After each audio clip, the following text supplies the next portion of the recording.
बेटा हमारा next topic है law of conservation of linear momentum. Law of conservation of linear momentum. इस law के अकॉर्डिंग अगर किसी सिस्टम पर कोई नेट एक्सटर्नल फोर्स एक्ट नहीं करता है तो उस सिस्टम का मोमेंटम कंजर्व रहता है। If there is no net external force on a system then its momentum remains conserved.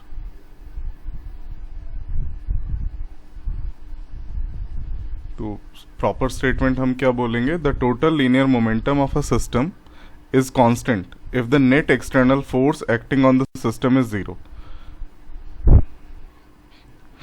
तो ये अब हमें प्रूव करना है। स्टेटमेंट तो हो गया है, हम इसे प्रूव करना चाहते हैं।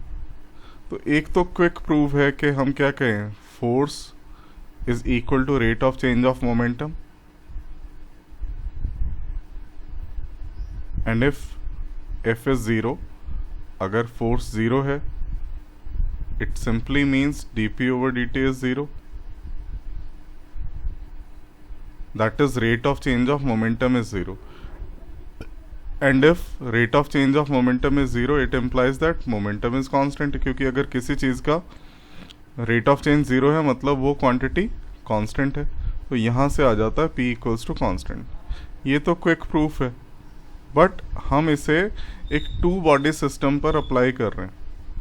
एक सिस्टम है जिसमें 2 बॉडीज़ हैं, उस पर हम ये अप्लाई करेंगे। तो हम मान लेते हैं 2 बॉडीज़ हैं हमारे पास, बॉडी A और बॉडी B।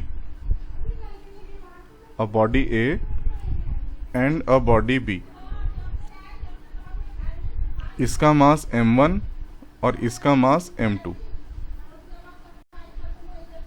इसकी वेलोसिटी इनिशियली है u1, बॉडी B की इनिशियली वेलोसिटी है u2। ये दोनों एक दूसरे पर फोर्स लगाते हैं, कोलाइड करते हैं, कोलिजन की वजह से फोर्स लगता है और फाइनली इसकी वेलोसिटी हो जाती है v1, इसकी वेलोसिटी हो जाती है v2। तो हम क्या कहेंगे? The rate of change of momentum of A, the rate of change of momentum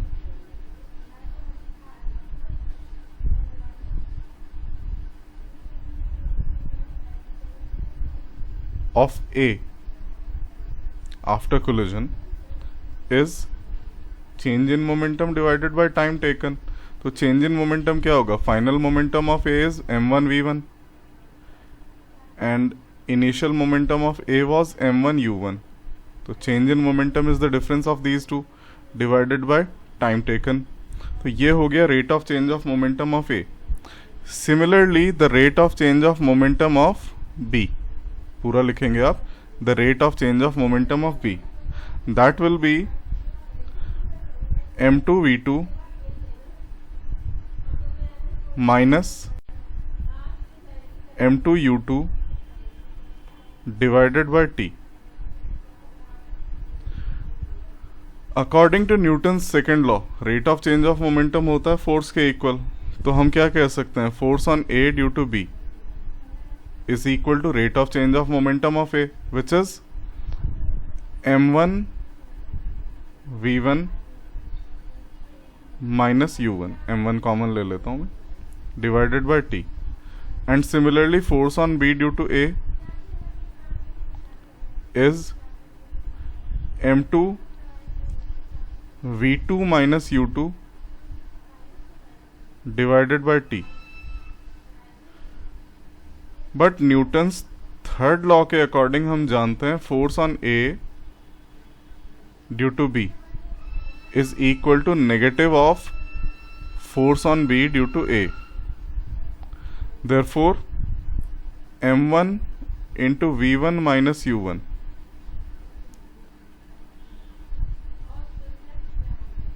divided by t must be equal to minus m2 v2 minus u2 divided by t। इसको further simplify करते हैं, it becomes m1 v1 minus m1u1, ये इधर आके positive हो जाएगा, plus m2v2, और ये इधर आके नेगेटिव हो जाएगा, minus m2u2 divided by t is equal to 0, और m1v1 plus m2v2 minus m1u1 minus m2u2 is equal to 0, and this gives m1v1 plus m2v2 is equal to m1u1 plus m2u2. That is final momentum of the system. This is P final is equal to initial momentum of the system, which means the momentum remains conserved.